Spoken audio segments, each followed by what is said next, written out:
अस्सलाम वालेकुम। आज का जो हमारा टॉपिक है वो है क्लास एंथोज़ोआ। तो इसका पार्ट 1 जो है वो हमने डिस्कस कर लिया था, जिसमें हमने बात की थी इंट्रोडक्शन एंड कैरेक्टरिस्टिक्स ऑफ एंथोज़ोन्स की। आज हम पार्ट 2 में बात करेंगे कोरल्स की। तो स्टार्ट करते हैं। कोरल्स को इनके एक्सोस्केलेटन जो कि कैल्शियम कार्बोनेट का बना हुआ होता है, उसकी वजह से कोरल्स कहा जाता है। जो कि एपिथेलियल सेल्स जो हैं वो इनकी लोअर पोर्शन और इनकी बेस के अराउंड सिक्रीट करते हैं। ये डायग्राम आप देखें तो इसमें ये जो येलो कलर का नज़र आ रहा है, ये कैल्शियम कार्बोनेट का बना हुआ एक्सोस्केलेटन है। ये इनकी पूरी बॉडी के अराउंड नहीं है, सिर्फ आप देख सकते हैं कि लोअर पोर्शन के अराउंड होता है। तो ये पूरी बॉडी के अराउंड नहीं होता, सिर्फ और सिर्फ लोअर पोर्शन के अराउंड जो है वो एपिथेलियल सेल्स सिक्रीट करते हैं। कोरल्स जो हैं वो कोरल रीफ्स बनाते हैं। कोरल रीफ्स की बात करें तो कोरल्स जो है ना, ये कॉलोनियल होते हैं, कॉलोनी बना के रहते हैं।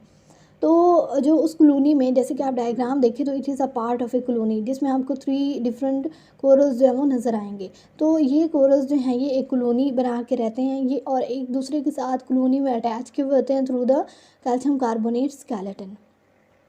और इट इज़ मैराइन इकोसिस्टम होता है। कोरल लीफ एक इकोसिस्टम बनाते हैं जो कि मैराइन इकोसिस्टम होता है, अंडर वाटर पाया जाता है।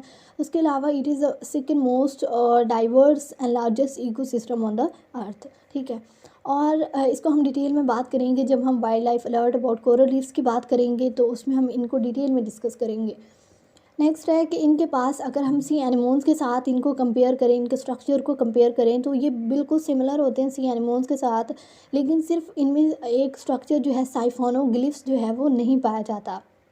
साइफोनोग्लिफ क्या होता है कि ये माउथ है इनका, तो माउथ की साइड पे जो है वो मौजूद होते हैं साइफोनोग्लिफ्स, जिनका काम होता था कि वो गैस्ट्रोवेस्कुलर कैविटी में वाटर को मूव करवाते हैं, वाटर को एंटर करते हैं और हाइड्रोस्टेटिक स्केलेटन जो है उसको मेंटेन रखते हैं। लेकिन ये स्ट्रक्चर जो है सी एनिमल्स में पाए जाते थे, जबकि कोरल्स में नहीं पाए जाते। सेक्शुअल रिप्रोडक्शन की बात करें तो सेक्शुअल रिप्रोडक्शन जो है वो इनमें बिल्कुल सिमिलर होती है सी एनिमल्स की तरह। लाइक इनमें दोनों monoecious and dioecious types of animals पाए जाते हैं। जो मोनोइशियस की बात करें तो वो जो इसमें प्रोटेंड्री शो करते हैं, लाइक जो है वो मेल गैमेट्स जो हैं वो पहले मेच्योर हो जाते हैं, जबकि फीमेल गैमेट्स जो हैं ये बाद में मेच्योर होते हैं। और इस तरह सेल्फ फर्टिलाइजेशन नहीं हो सकती। एसेक्सुअल जो रिप्रोडक्शन है इसमें जो है वो कोरल से ये डिफ़र करते हैं।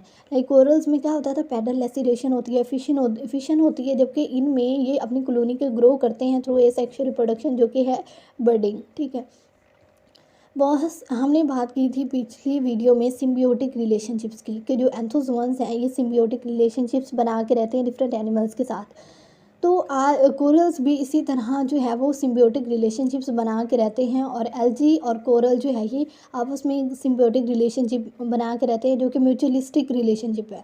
इसमें क्या करते हैं कि एल्गी जो है वो इनके टिश्यूज़ में रिजाइड करता है। जैसे कि आप डायग्राम में देखें, ये ज़ूसेंथील एल्गी है जो कि इनके टिश्यूज़ में मौजूद है। इनके एपिडर्मिस और इनकी गैस्ट्रोडर्मिस में पाया जाता है। अब जो एल्गी और कोरल्स की बात करें तो एल्गी जो है वो इनके टिश्यूज़ में रहता है। इसको सनलाइट की ज़रूरत होती है फोटोसिंथेसिस के लिए, तो ये फोटोसिंथेसिस करता है और इस तरह से ये न्यूट्रिएंट्स प्रोवाइड करता है। फोटोसिंथेसिस के बाय प्रोडक्ट्स जो है न्यूट्रिएंट्स के तौर पे कोरल्स इनको इस्तेमाल करते हैं। और उसके अलावा जो कोरल्स हैं, एक तो ये प्रोटेक्शन प्रोवाइड करते हैं इनको, एल्गी को, और सेकेंड नंबर पे ये जो है अपने जो नाइट्रोजनस प्रोडक्ट्स होते हैं, नाइट्रोजनस वेस्ट होता है, उसको एल्गी जो है वो एज अ न्यूट्रिएंट्स इस्तेमाल करते हैं। उसके अलावा एक बहुत ही इंपॉर्टेंट चीज़ वो ये है कि हम देखते हैं कि कोरल्स जो हैं ये बहुत ही कलरफुल एनिमल्स हमें नज़र आ रहे होते हैं। जैसे कि आप डायग्राम में देख सकते हैं, तो हमें कोरल्स बहुत ही कलरफुल एनिमल्स नज़र आते हैं, लेकिन एक्चुअली में कोरल्स जो हैं ये ट्रांसपेरेंट होते हैं, इनका कोई कलर नहीं होता। तो ये अपना कलर जो है वो एल्गी से हासिल करते हैं, तो एल्गी जो है इन्हें कलर भी प्रोवाइड करते हैं। तो ये इनका आपस में म्यूचुअलिस्टिक रिलेशनशिप है। उसके बाद रीफ़ की हमने बात की थी, तो नेक्स्ट जो है वो रीफ़ की, जैसे हमने बात की थी रीफ़ होती है कॉलोनी बना के कोरल्स जो है वो रहते हैं। तो उसमें बहुत ये डेप्थ में नहीं पाए जाते, बहुत कम डेप्थ में, लाइक सरफेस से नीचे थोड़ा नीचे पाए जाते हैं, बहुत ज़्यादा डेप्थ में नहीं पाए जाते। तो उनकी जो डेप्थ लिमिट है वो 90 मीटर डेप्थ लिमिट होती है, कितनी लिमिट तक जो है वो रीफ्स कोरल्स जो है वो रीफ्स बनाते हैं, उससे नीचे नहीं बनाते। अब इसके पीछे जो बेसिकली रीज़न है वो ये है कि जो एलगी इनके टिश्यूज़ में रिज़ाइड करते हैं, उनको फ़ोटोसिंथेसिस के लिए चाहिए होती है लाइट। तो अगर बहुत ज़्यादा डेप्थ में पाए जाएँगे तो इसका मतलब है लाइट पेनिट्रेट नहीं कर सकेगी। जब लाइट पेनिट्रेट नहीं कर सकेगी तो इसका मतलब है ज़ूसेंथिल एल्गी जो है फ़ोटोसिंथेसिस नहीं करेंगे, इसका मतलब है इनकी डेथ भी हो सकती है। और इस नतीजे में जो है वो रीफ जो है जिनको न्यूट्रिएंट्स की ज़रूरत होती है, जो कोई आप कलर उनका बिकॉज़ ऑफ इनकी एलर्जी की वजह से होता है, तो उनकी भी डेथ हो सकती है।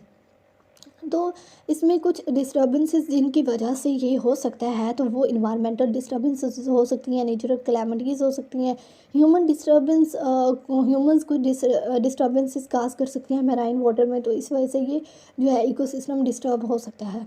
ठीक है, अगर इनको ना सर्टेन लेवल ऑफ टेम्परेचर चाहिए होता है, सर्टेन लेवल ऑफ वाटर चाहिए होता है, सर्टेन टेम्परेचर चाहिए होता है, वार्म वाटर चाहिए होता है, कॉन्स्टेंटली वार्म वाटर चाहिए होता है अपनी ज़ूसेंथिल एल्गी को फोटोसिंथेसिस करने के लिए, उसको डिफरेंट प्रोसेसेस के लिए, और इस तरह से कोरल्स को भी यही सिमिलर इन्वायरमेंट चाहिए होता है।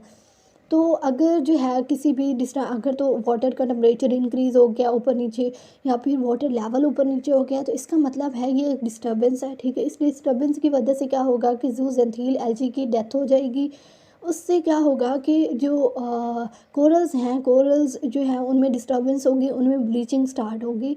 ठीक है, अब ये कोरल ब्लीचिंग इसको कहते हैं। कोरल ब्लीचिंग क्या होती है कि जब भी ज़ूसेंथिल एल्गी की डेथ होगी या उसमें कोई डिस्टर्बेंस होगी, उसकी इन्वायरमेंटल डिस्टर्बेंस होगी, तो उसके नतीजे में कोरल्स जो है वो उनकी ब्लीचिंग होती है। इसमें क्या होता है कि कोरल्स को कोई भी पोर्शन जो है वो उसका कलर गायब होके वाइट होना स्टार्ट हो जाता है। तो जो कलर वो टर्न हो जाता है इनटू वाइटिश कलर, तो इसका मतलब है उनमें कोई डिस्टर्बेंस हुई है। That can be natural calamity, that can be environmental disturbance, और कोई भी हो सकती है। तो इसको कहते हैं कोरल ब्लीचिंग। उसके बाद एक टाइप ऑफ कोरल्स हैं जिनको ऑक्टाकोरोलियन कोरल्स कहा जाता है। ठीक है, एक ग्रुप ऑफ कोरल्स आप कह सकते हैं। ये बहुत ही कलरफुल कोरल्स हैं, और जैसे कि आपको डायग्राम में नज़र आ रहा है, बहुत ही कलरफुल कोरल्स होते हैं, वार्म वाटर में पाए जाते हैं। और इनके पास स्ट्रक्चर की बात करें तो इनके पास 8 पिनट टेंटिकल्स होते हैं, मतलब फीदर लाइक टेंटिकल्स इनके पास मौजूद होते हैं, और वो फीदर लाइक 8 टेंटिकल्स होते हैं। इनके पास 8 ही मेसेंट्रीज पाई जाती हैं, और 1 साइफोनोग्लिफ मौजूद होता है। अब हमने पीछे बात की कि इनके पास साइफोनोग्लिफ्स नहीं होते, लेकिन यहाँ पे हमने एक्सेप्शनल केस देख लिया कि जो ऑक्टोकोरुलियन कोरल्स हैं इनके पास साइफोनोग्लिफ होते हैं। और मेसेंट्रीज आपको पता है कंपार्टमेंट्स होते हैं, और जो है उनके बॉडी में कंपार्टमेंट्स मौजूद होते हैं जिनके साथ मेसेंटिकल फिलामेंट्स लगे होते हैं, और ये पिछली वीडियो सी एनिमल्स में हमने डिटेल से डिस्कस किया था। इनकी बॉडी वॉल की बात करें तो इनकी बॉडी वॉल जो है इसमें कॉलोनी की तरह रहते हैं। तो बॉडी वॉल्स जो होती हैं वो एक दूसरे के साथ कनेक्टेड होते हैं थ्रू जो हमने स्केलेटन की बात की उसके ज़रिए एक दूसरे के साथ कनेक्टेड होते हैं, जो कि मेसेनकाइम सेल्स जो है वो सेक्रीट करते हैं। उसके अलावा इनमें जो मेंबर्स पाए जाते हैं इस ग्रुप में, इस ऑक्टाकोरुलियन कोरल्स के ग्रुप में जो मेंबर्स पाए जाते हैं उसमें sea pens, sea whips, red corals and organ pipe corals. तो यहाँ पे ये है सी पेन कोरल एंड, और ये जो है ये सी फैन कोरल्स हैं। तो ये उन दोनों की डायग्राम है।